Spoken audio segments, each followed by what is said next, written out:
to everyone who's making this a full house, because it's very clear that even if we have some difficult things to work out, there's a lot of us who are ready to engage in that, however it sorts out. So, on that topic. So you're talking about your home, yes. San Francisco, which is a very different place from Ithaca, and there's a lot of really intriguing and hopeful and hopeless feeling things that are happening there. So my question to you is, we are in a different place here. We are in a small city in a rural area with important agriculture and a real sense of historical place, including architecture. We talked about architecture this morning. And we don't have some of the economies and some of the scale attributes that a large city has. So we're in a different place. What would you say are areas that we might want to focus on to begin to get through some of those tension points? I mean, I'm looking at some of my former colleagues on the city council who are looking at this and saying, that is great, that's not happening here. I mean, I'm looking at George here. Sometimes we have a nice tension with that. It's good, it's good. I know you haven't. But I know that this is true, and the urban-rural divide is really important to engage with. So I'll let you answer that. I'll also say we have one mic. I'm going to try to do crowd control. We'll do questions until quarter of, maybe a little bit longer, so I'll keep account. Yeah, I mean, I think it's so. Thank you for that, and thank you for that question. I'll say this is not a unique issue. As I mentioned at the very beginning, this is the same question I get asked everywhere I speak about this. Whether you're a big city, a small city, or in a rural area, the issues are basically the same. The scale of the issue is very different. And I think that's the thing to think about. What I found that's consistent across every environment is if you're not clear about what your goals are, and by clear I mean that almost everybody in your constituency understands your priorities as the policymakers, and they're not clear about them, and that anybody in the economy of your society, whether it's a storefront owner or a hotel operator or a public transit agency director, if they can't articulate those goals quickly and easily and consistently, you're in trouble. And you'll always be in trouble because it's what this person said today matters what this person said the other day. And the lack of consistency across policy is the first sign that there is a crack in the overall policy discussion, which means you have a lot of unnecessary duplicative conversations that result in nothing, basically, in these blocks. So the first important thing to focus on, in my opinion, is setting your priorities straight, setting your goals straight, so that everybody can basically articulate them and understand them. And the second thing is measuring something. Start with the baseline of something that you can actually point to see how it works. And while you may think that this was really easy, because a presentation is really easy to present. It took me a couple of hours to put all this sort of stuff together, but you're like, wow, this is really easy, just do this, do this. No, it doesn't work that way. It's a lot of hand-holding, a lot of discussions, a lot of nail-biting, a lot of arm wrestling, a lot of rolling up your sleeves, a lot of late-night workshops, sometimes 2, 3, 4-day workshops. So if you're willing to invest that time up front, you're going to see tremendous dividends later on. But having that leap of faith that even though you and everybody else and other people are opposed to this thing right now, whatever it is, if you have that leap of faith that together we can actually solve it by having respectful dialogue, step by step, you will actually achieve incredible outcomes. And you will solve these insurmountable issues that you think you have right now, because while you're very unique and special, there's hundreds of unique and special places in the US that have actually solved it. So it's just a reminder that while it seems insurmountable, it's actually mountable. You can actually achieve it. But you do have to start off with, where are we at? Where do we want to go? How are we going to measure it? And what are the things that we're going to try out? What do we know?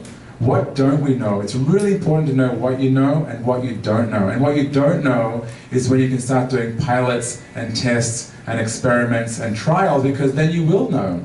And you'll say, that's a great idea for Chicago, or it was a wonderful idea for Amherst, Massachusetts. It's the same college, turns out, but it doesn't work here because we tried it, and we tweak it. We say, that exactly wasn't the right thing, but we actually did something better. And that's, I think, the most valuable thing that you can do, is actually going through that process and experimenting, and then applying what are called best practices, but then making them tailor-made to the needs of your local community. Does that answer your question? Oh, totally. Okay. That's my idea. I thought, she was shaking her head. I was like, okay, I hope I answered it. I have 4 people, I have 5 people, 6 people, okay. I will also, Hector has another mic, and I will also say we are committed to continuing this conversation because we have to do that. So, go ahead. Hi, I'm Scott. I'm here from a larger city to the northwest of here. And I would just like to point out that in traveling down here, which unfortunately had to be by automobile, my friend Cassandra and I were talking about a rural mode share that's actually both very popular and very successful in Western New York. We all say, well, what about the agricultural communities, the rural communities? The Mennonite community extensively uses ride sharing. They have the English drive them around. It's very effective in their community, and they are the most successful farmers in Western New York.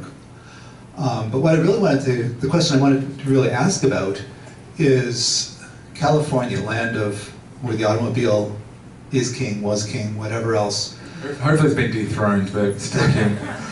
Somehow you managed to create a shift in public perception and public opinion such that the funds that once went to subsidizing automobile transportation for that privileged half of the population that's actually able to operate an automobile has now obviously been redistributed to other modes. What we face very strongly here in Western New York and New York State on the East Coast is a still entrenched perception that although we all are putting money in, public funds into a transportation system, the principal beneficiaries are private automobiles.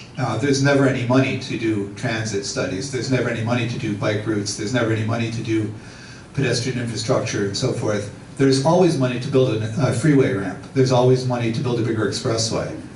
We haven't made that paradigm shift. How did you guys manage to make that paradigm shift so the money flow started to go to everyone and not just that select few that was privileged to own an automobile? Yeah, I mean, it was a process. It didn't happen overnight, obviously, and it still gets challenged every day. It's not like it's solved and done for. Every single bike lane in San Francisco in 2019 is still a World War III. You know, it's still a fight. It's still a push. Every bus lane that we put in to allow public transport to move more frequently is vociferously opposed by many, many people. And again, it's having the framework and the structure and having internal champions, frankly, inside all of the different agencies to remind their elected officials and their staff, their policymakers, what they're doing. I mean, you have to be fearless. It's not for the weak at heart. I will not lie to you at all. You know, you have to have a stomach of steel to push this stuff through because you get pushback every single step of the way. And you have to be very clever about it too. Like maybe it's my accent, I don't know, but I managed to be in certain community meetings where I would remind the elected officials, say, you are now on record opposing a policy approved from our agency 18 months ago. Is that how you want to be remembered? In the same forum. You have to have the guts to say that though. And they have to basically say, you're right. This is actually wrong, we need to do this instead. But every single point of that journey was an opportunity to kill the project, to redirect the funds, to take the funds away.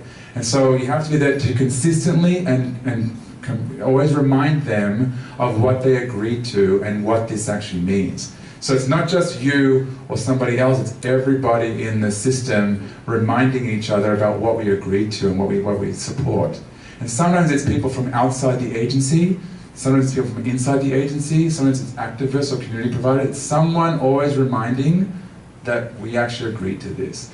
And that started off small initially, and then it just started to cascade and cascade and cascade over the decade. It took a decade to get there.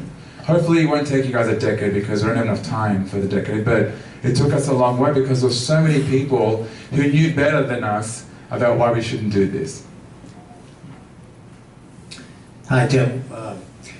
welcome. And I live at a little transportation node about 2 miles west of here called Eco-Village.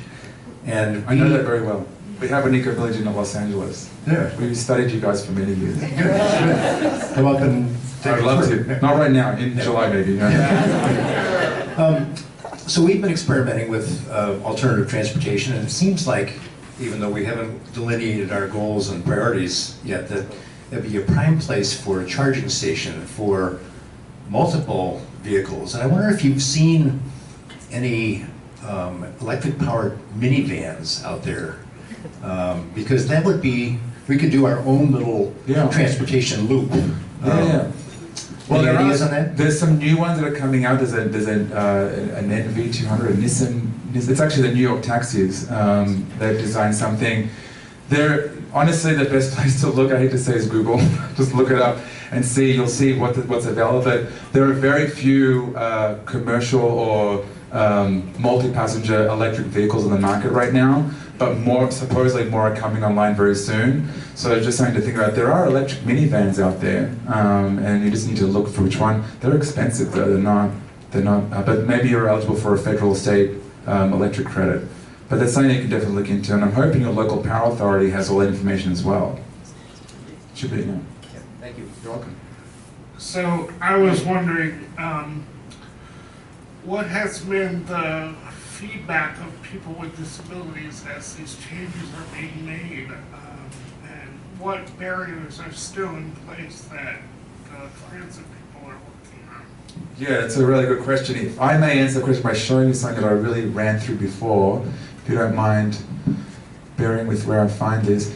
We engage people with all different abilities when we're redesigning our streets.